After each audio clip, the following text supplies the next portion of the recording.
Have you ever wondered why Jesus told his disciple in John chapter 6 and verse 12, starting from verse 12, he told his disciple to gather the fragments after feeding the 5,000 with 5 loaves of bread and 2 small fishes?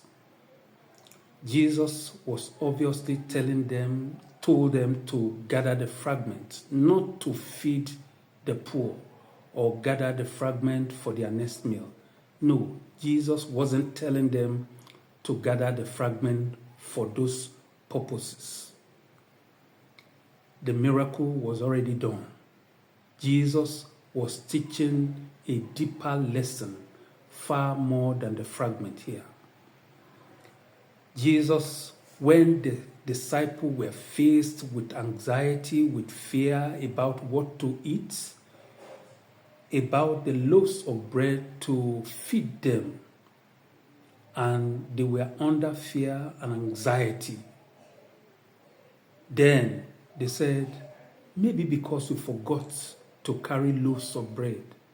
In Mark chapter 8, Jesus turned to them and said, are you also without understanding?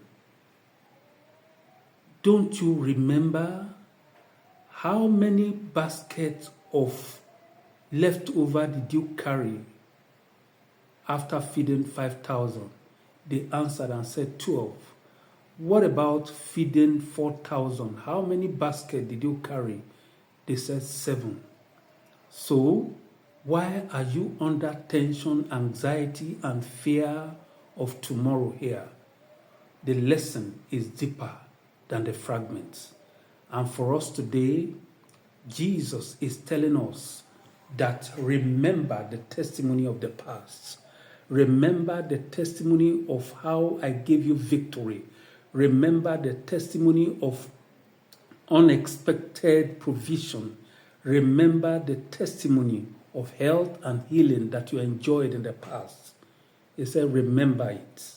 Remember this testimony. This is the reason why I told you to gather the fragments.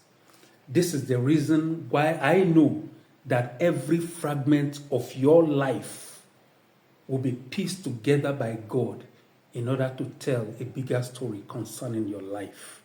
So, whenever you are faced with anxiety, whenever you are faced with fear, whenever you are faced with lack and want, God will still come through for you. Every story of your life will be pieced together by God in order to give you a testimony. And I'll see you in my next episode. God bless you.